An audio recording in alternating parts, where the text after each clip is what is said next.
Hey guys, this is Eric from Farpoint Farms, and today I'm doing another CB radio video by request, really. This is how to go about getting the best signal from your radio. Everybody wants to do that, whether you're using it once a year or whether you're using it once a minute. You want to make sure that when the time comes to use it, that your 4 watts of power are getting out there as best as humanly possible, and you're receiving your signals as best as humanly possible. So this video applies to both mobiles and base setups. We're going to go over strategies to make sure that your radio is working properly and that it is set and tuned properly. Now, I'm not going to be disassembling any radios. That's a totally different subject and one that I'm not familiar with. Certainly you can go and have your radio peaked and tuned, as it's called, and I'm sure it helps some, might help a bunch, I don't know. I've had it done to radios in the past. I don't bother to do that anymore. But what this radio will cover is the standing wave ratio that your radio is dealing with, and that is how much of the signal is reflected back into the radio when you transmit. And having the lower number obviously means that more of that 4 watts is exiting out into the antenna and out into the universe, and that's what we want. And other strategies towards getting the lowest possible noise floor, that's the static you hear in the background of your radio, is to make sure that everything is properly grounded.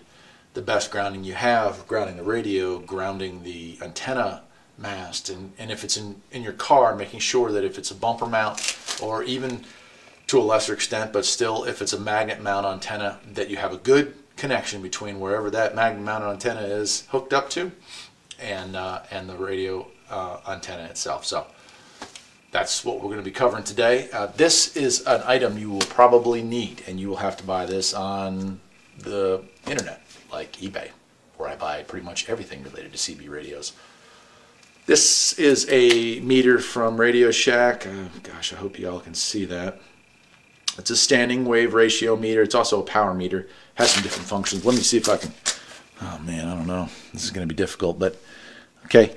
That's your meter right there. Standing wave ratio on the top, power meter on the bottom. You have your range, 0 to 20 watts.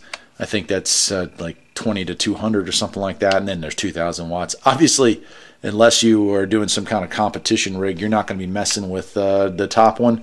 But who knows? If you are messing with that, you're probably not really needing to watch my videos. For today, we're going to be using 0 to 20 because that's where we're operating at. Even on sideband, you're not going to swing past 20. And then you have your calibrate, which is where you set this up to decide what it's going to read. Then you're going to get your standing wave ratio, and it'll show you where you're at. And at the top, if you're interested in how many watts your radio is putting out, you have your power function. And then you also have average and PEP, and that's peak basically. Average is, you know, is it about 4 watts? Oh wow, if I scream into it, it goes all the way up to 7. So cool. And then you have your calibration knob over here. On the back side of this beauty, you basically just have 2 connections. You'll need a short jumper wire, and that's going to go, this radio is, or the antenna wire is going to go into here, and from this you're going to have your jumper wire go from the radio to this. So your radio, your CB goes into here, and this goes out to the antenna, whether it's in your car or on the roof of your building. I'm going to demonstrate this on my base station here, but the situation is the same for a mobile setup, okay? So first we're going to talk about standing wave ratio and making sure that's low, and then we're going to talk about making sure that everything's properly grounded to get that noise floor down and to make sure you're getting the best transmit. And that's pretty much as you can do with CB radio, but that makes a difference. So let's take a look. Okay, I am sorry for this very convoluted setup you see here, but I'm having a hard time trying to figure out how to get a good picture of this. But here we are on with our meter and our dials and everything else set up, right? So the way you want to properly adjust this and see what your SWR reading is we're going to switch the center button to calibrate, okay? And you're going to run through this twice, once on channel 0, or I'm sorry, once on channel 1 and once on channel 40. And you want to be on AM mode, not sideband, because it's a little harder to calibrate on sideband. The readings are going to be roughly the same though, so it doesn't matter. Okay, so you've got it set to calibrate, and I'm on channel 1 right now, okay? And I'm just going to key the mic, okay? And I want to move the dial till it hits calibrate. And then I'm going to let go, okay? Again, so right now the calibration is off, right? I'm going to move that dial up till it gets to the calibrate. Then I'm going to let off, okay? Now I'm going to switch to SWR, and I'm going to key the mic again, and now watch the needle barely moves. Barely moves. That's excellent. That's what we want to see. That's like a 1.1, right? Anything under a 2 is as okay. Yeah, well, according to this, anything under a 3 is okay. I try to keep every installation under a 2. The closer you have this to a 1.1 or a 1, the more of those 4 watts are exiting through the antenna and out into the universe, and that's what you want. So we know on channel 1, man, that's great, right? We know we're getting a great signal out. Almost all the 4 watts are headed out the door. So now you're going to change your radio to channel 40, the high end of the scale. You're going to move this back to calibrate, and we're going to run through this again. Okay, we're going to move the dial up till it hits calibrate. We're going to let off. I'm going to switch this back to SWR, and I'm going to key it again, and we see, oh, we're just a smidge higher. Now, that's normal. That is normal. You're never going to have it flat all the way across the board, because as you move through the spectrum of the radio, it's changing the standing wave ratio you need in order to get an optimal signal out. So if you want to tune your radio to the most perfect for both sides of the band, a lot of people go to channel 20 and they'll tune it there. You can make adjustments to your antenna there. Okay? Now, how do you make adjustments to your antenna? If it's a 102 steel whip with a ball on the bottom, you don't. What you got is what you got. You can change the location of the antenna. If it's on one bumper, you can try it on the other side of the bumper. If that side doesn't work, you know, you're running out of options. You can mount it. If you're in a truck, you could put it in the center on a toolbox mount, which, you know, that's going to be sticking up pretty high, but at least it's not roof height. It's still giving you a little bit of maybe 2 feet lower if you mount it on a toolbox, and it usually works fairly well from there. That's a pretty centralized location for a 102 steel whip. If you're willing to run one that high, that's probably the best signal ratio you're going to get out of any mobile setup. Just keep in mind you're going to hit branches and things like that, and it's going to whip around, so it'll probably put a scratch on your hood eventually. That being said, the other issue you're going to have with these things is grounding, and we want to get the best ground. So if I'm going to mount my CB onto my toolbox that's mounted in the back of my truck, I can do that and it'll work great. The problem is I want to make sure that it's grounded properly. If it's not grounded properly, it's not working very well at all. Sometimes it'll show here that it's not grounded properly. No amount of adjusting is going to get those numbers right. Other times it may not show, but you'll still get crummy reception. How do I want to make sure that's grounded? With a multimeter. So let's take a quick look and I'll show you what I mean. Okay, before we jump into ground issues, let's go back to SWR and actually adjusting the SWR if you need to. As we showed when I was showing you the meter, my base station is already set up, and that's wonderful, and that's all fine and dandy, but what if it isn't?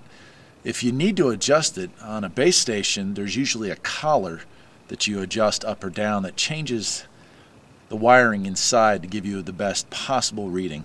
Most are adjusted fairly well from the factory, but on your mobile antenna setup, sometimes moving the antenna around to different parts of the car, sometimes making sure your ground is okay, doesn't help. You still have too high or too high on one end of the spectrum reading. So to adjust it, and every antenna is going to be slightly different. The majority of them, though, will have 2 little Allen heads that you loosen up these 2 little nuts here, and this antenna actually can move up or down in its holder probably a good 3/4 of an inch. And you know, it's a little bit of experimentation. You loosen these 2 up and move it up a 1/4 of an inch, tighten it back down, and take your reading again. Have the readings got better? Great. Maybe you move it a little bit more until you get the best possible reading for both the high and the low. But let's say you've tried going all the way down with it and all the way up with it, and you're still not getting an acceptable reading, and that would be for me anything over 2 is not acceptable really. And sometimes it's not possible, but most of the time you can get it under 2. 1.5 is really nice, and that's where you should be aiming for. So let's say you've loosened these screws multiple times, changed the height or lowered the height of this multiple times, and you're still not getting what you want. And that does happen. The next step, and it's a step you don't want to take until you've made sure you've tried to adjust this the normal way, is to loosen these screws enough to pull this rod completely out, and then you want to trim off maybe 1/4 of an inch. And I say 1/4 of an inch at a time because once you cut too much of this off, it's over. You've lost the ability to tune the radio properly. So you want to take real small amounts of metal off of this at a time, and then go back and readjust until you get a good reading. You know, if that should do the trick. You should be able to get it to 1.5 is a goal, but let's say at least under 2. If you can get it under 2, your final should be fine. Your radio will transmit fairly well, and you'll receive okay, and you shouldn't damage the radio by operating it for long transmit times, a minute, 2 minutes straight. So that's it. This setup has 2 little Allen heads. The Volvo, that's an old Radio Shack antenna from, I'm thinking, the late 70s or early 80s, and it has almost an identical setup. I've had several other base-mounted or mid-mounted antennas, and they had the same setup. So generally speaking, it's a little Allen head, could be a Phillips head, but it's a little screw, and usually there's 2, there may just be 1, and that allows you to loosen it up and move these rods up and down. Okay, so now let's go back and let's take a look at the grounding issues you could have, and we'll go from there.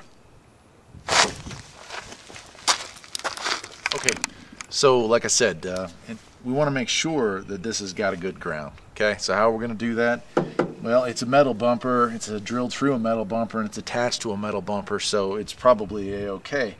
But sometimes these things get rust on them, the rust builds up, and you don't get a great connection.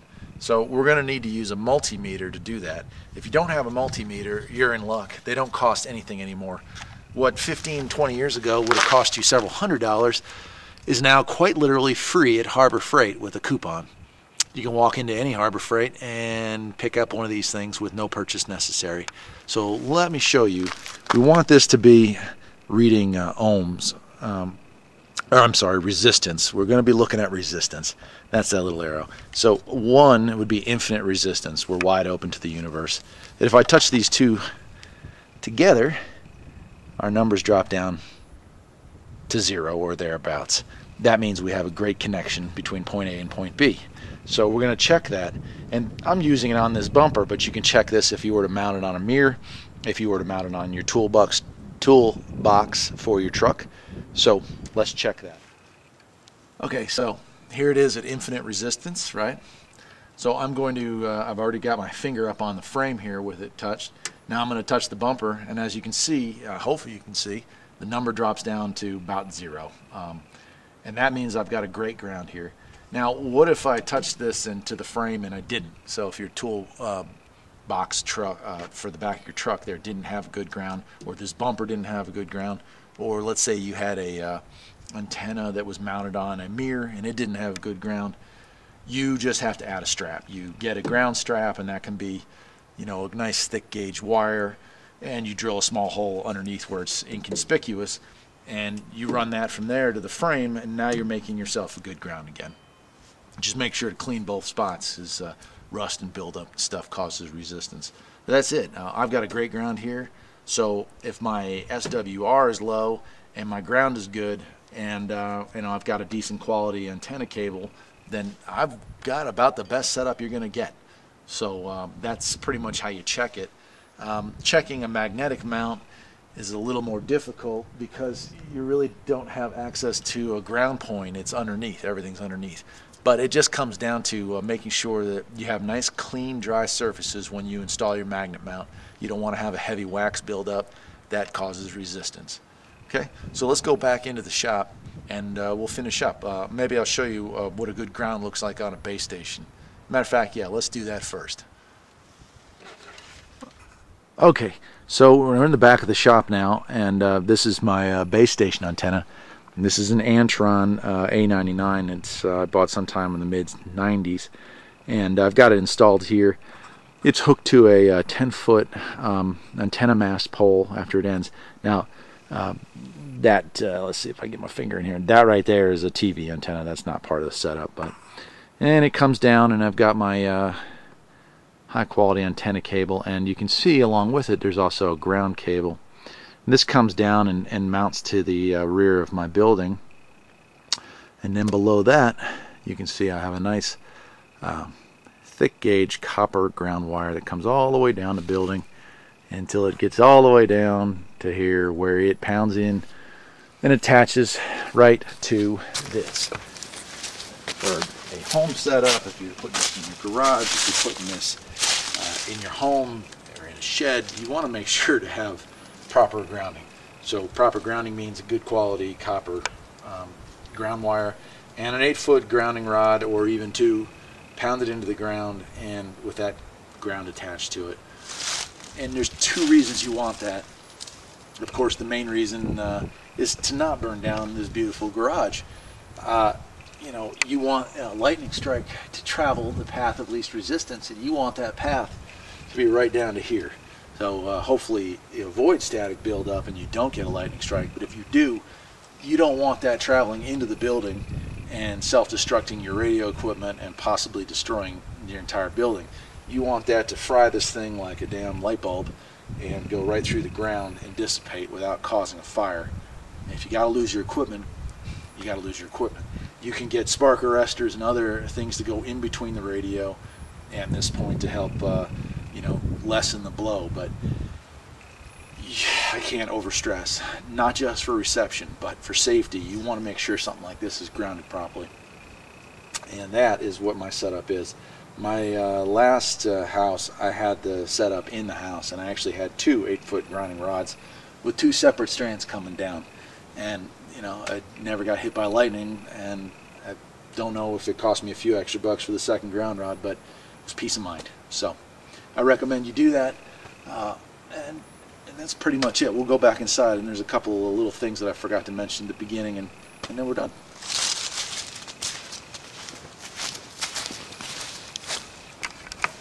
Okay, so that pretty well covers your standing wave ratio issues and your grounding issues for both mobile and base setups. One more thing as far as SWR, I said you would need this in order to tune your radio. For about 90% of your applications, that's correct. Occasionally, however, you got a radio such as this one here. It's a higher end unit in Grant LT. Some of the higher end Cobras and probably Midlands as well. They have that function built into the radio. This one does have SRW calibration, and you can do that from here. But if you don't have it built in, you will need to purchase one of these. So save the money if you can, but I highly recommend the $5 or $10 to get one of these delivered to your house and go through it. Just make sure you get a little jumper wire to go in between them, or you're still kind of out of luck. That's that. Now, secondly, one last thing about grounding, and this goes for mobile and base installations. There is always the capability on these radios to ground the radio themselves, and I recommend it. So again, for that noise floor, that static, that background static, and I'm sure it helps a little on transmissions as well. If you were to go to the back of this radio, there is a ground lug. There's a screw right in the back there, and you can ground the chassis to a ground. And I recommend you do that. This one is grounded, and my mobile installations are the same. It's not required. Certainly you've got ground run through your grounding wire for your hot and negative on the radio itself, but adding a chassis ground does help as far as that noise floor goes, and it's extra peace of mind, especially with a lightning strike or something like that as far as a base setup goes. So that's it. This concludes the lesson today on CB radio installation as far as antennas and getting them set up right, and SWR readings and getting your grounds right. And I hope you enjoyed it. I enjoyed making it, although I've been freezing my butt off. And that's it. I will see you again next time. If you have any questions or comments, or would like to see a video on something more specific, please let me know, and I'd be happy to try and make one. I've got a brand new camera, which is kind of cool because the other one broke. Geez, it's been over a year now. So Sorry for the long delay in making videos. I enjoyed making them. I've got lots of stuff to share. Spring is coming. We'll be getting into mower videos. We'll be getting into raising chickens and rabbits and farming in general, which I do a whole lot of. And as some of you know, I am also a part-time mechanic with about 25 years under my belt. So if you have automotive questions, there'll be some automotive videos, although it seems like the internet has plenty of automotive videos. So I don't know. I might do some on tools specifically. I don't know if I'll get into repairs. If you have a specific automotive question for me, I can try and make a video on dealing with it. Other than that, I'll stick with some of the other hobbies I have. We'll be getting into communication stuff more this spring as well. I've got other alternative forms of communication for you to consider, and there's a lot of different ways to do it. There's pirate radio or low power AM and FM radio stations that are legal or gray area legal, and then there's also different forms of communication you can use over the internet. Hell, there's even some dial-up communications that most people have forgotten about. They're actually incredibly cool ways to keep in touch. So this is it. I'm Eric, owner of Farpoint Farms here in the mountains of North Carolina, and I hope you enjoy the video. Take care.